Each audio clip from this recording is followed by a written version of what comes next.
কামিকা একাদশী। শ্রাবণ কৃষ্ণপক্ষিয়া কামিকা একাদশীর কথা ব্রহ্মবৈবর্ত পুরাণে যুধিষ্ঠির শ্রীকৃষ্ণ সংবাদে বলা হয়েছে।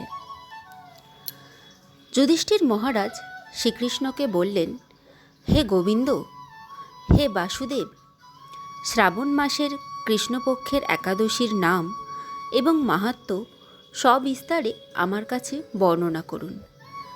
তা শুনতে আমি অত্যন্ত কৌতূহলী।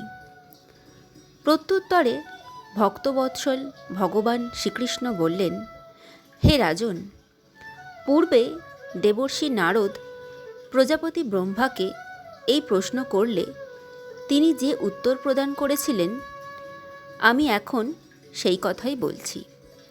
আপনি মনোযোগ সহকারে তা শ্রবণ করুন।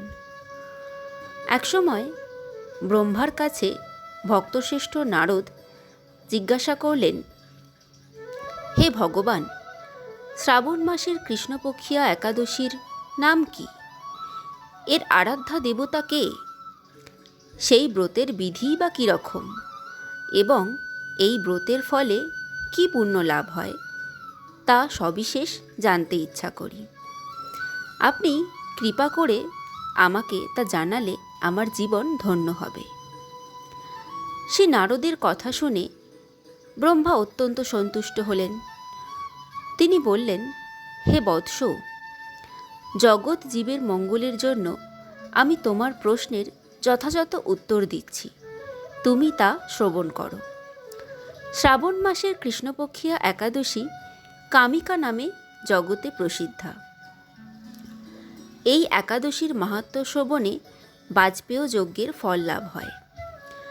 ভগবান শ্রীহরির পূজা অর্চনা অপরিমিত পূর্ণ ফল প্রদান করে। গঙ্গা, গোদাবরী, কাশী, নৈমিষারণ্য, পুষ্কর ইত্যাদি তীর্থ দর্শনের সমস্ত ফল একমাত্র কৃষ্ণ পূজার মাধ্যমে কোটিগুণ লাভ করা যায়। সাগর ও অরণ্যযুক্ত পৃথিবী দানের ফল, দুগ্ধবতী গাভী দানের ফল অনায়াসে এই ব্রত পালনে লাভ হয়।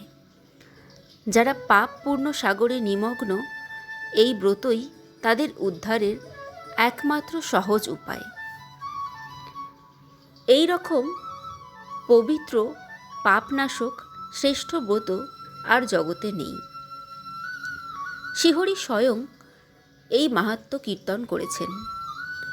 রাত্রি জাগরণ করে যারা এই ব্রত পালন করেন, তারা কখনো দুঃখ দুর্দশাগ্রস্ত হন না। এই ব্রত পালনকারী কখনো নিম্নজনি প্রাপ্ত হন না।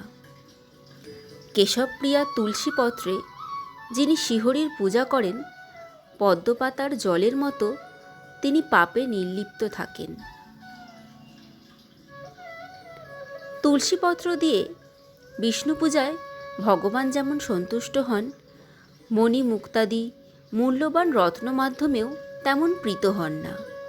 যিনি কেশবকে তুলসী মঞ্জরি দিয়ে পূজা করেন, তার জন্মার্জিত সমস্ত পাপ ক্ষয় হয়ে যায়। এ প্রসঙ্গে ব্রহ্মা বললেন, হে নারদ, যিনি তুলসীকে প্রত্যহ দর্শন করেন, তার সকল পাপরাশি বিদূরিত হয়ে যায়। যিনি তাকে স্পর্শ করেন, তার পাপ মলিন দেহ পবিত্র হয়। তাকে প্রণাম করলে সমস্ত রোগ দূর হয়। তাকে জল সিঞ্চন করলে যম তার কাছে আসতে ভয় পান। শ্রীহরি চরণে তুলসী অর্পিত হলে ভগবত ভক্তি লাভ হয়। তাই হে কৃষ্ণ ভক্তি প্রদায়িনী, তোমায় প্রণাম করি। যে ব্যক্তি হরিবাসরে ভগবানের সামনে দীপ দান করেন, চিত্রগুপ্তেও তার পুণ্যের সংখ্যা হিসাব করতে পারেন না। তার পিতৃপুরুষেরাও পরম তৃপ্তি লাভ করেন।